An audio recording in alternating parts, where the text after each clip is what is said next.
Ajahn Chah said, if you let go a little, you get a little peace. If you let go a lot, you get a lot of peace. And if you let go completely, you have complete peace. And I don't know about anyone else in the room, but I could do a lot better if I remembered that a little bit more often. And while the idea of completely letting go and having complete peace is, for me at least, is theoretical, and there's a beauty in that almost poetic way of speaking. And I think the take-home message is the more you let go, the happier you'll be, the more peaceful you'll be. And I think that's something that's easy to forget, especially when something happens and you have to make a judgment on how important it is and whether you should act. Because sometimes important things happen and you do have to act. I'd like to think if I was choking while giving a guided meditation, the people around me weren't quite so focused on their peace and were more focused on helping me. And there's a time to act because of that. And likewise, if someone was choking, I'd certainly stop the meditation to address that as a matter of urgency. But stepping back from acute life and death situations, there's still a judgment call. And for me, when things happen, I think, do I need to act? Do I need to see this as an issue? And I've realised that that's not the right question.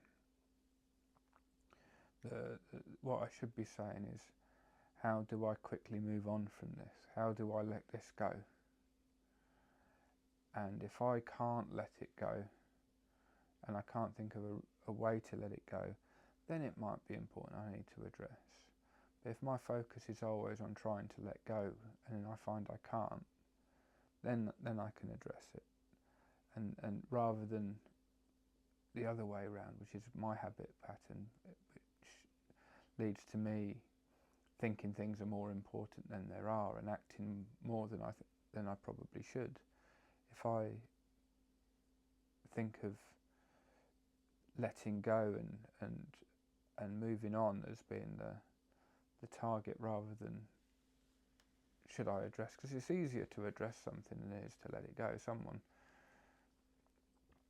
says something mean to you or personally, or their view is what you personally consider problematic, like,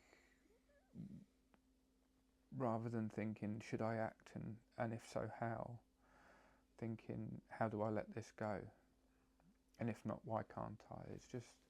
It's the same question, but it's the emphasis is different, the starting point is different, and we're likely to spend more time dropping things sooner and more time not picking them up in the first place, and we grow wiser realising we don't need to act. If people aren't physically harming us and they're saying things that aren't true or behaving in a way that's unskillful, as long as they're only trying to hurt our ego, which as meditators we pretend it doesn't exist. If all they're hurting is our ego, then we don't have to worry. Let them. If their actions may lead to, I don't know, loss of employment or loss of like something that's really tangible, and then that isn't just an ego, and then that's a different matter. But how often do we pretend it's very serious, pretend we can lose our jobs or our friends or our family or our car, or they'll turn the dog against us or something, goodness knows what. But we're looking for excuses to make it more serious than it is, rather than looking for reasons to let it go. So I thought I'd give myself a Dhamma talk today, and if anyone wants to listen to me giving myself advice, they're welcome to. But yeah, so I'm not preaching. I'm certainly not preaching. I'm saying this to myself, and hopefully I can practice what I'm not preaching. Thank you.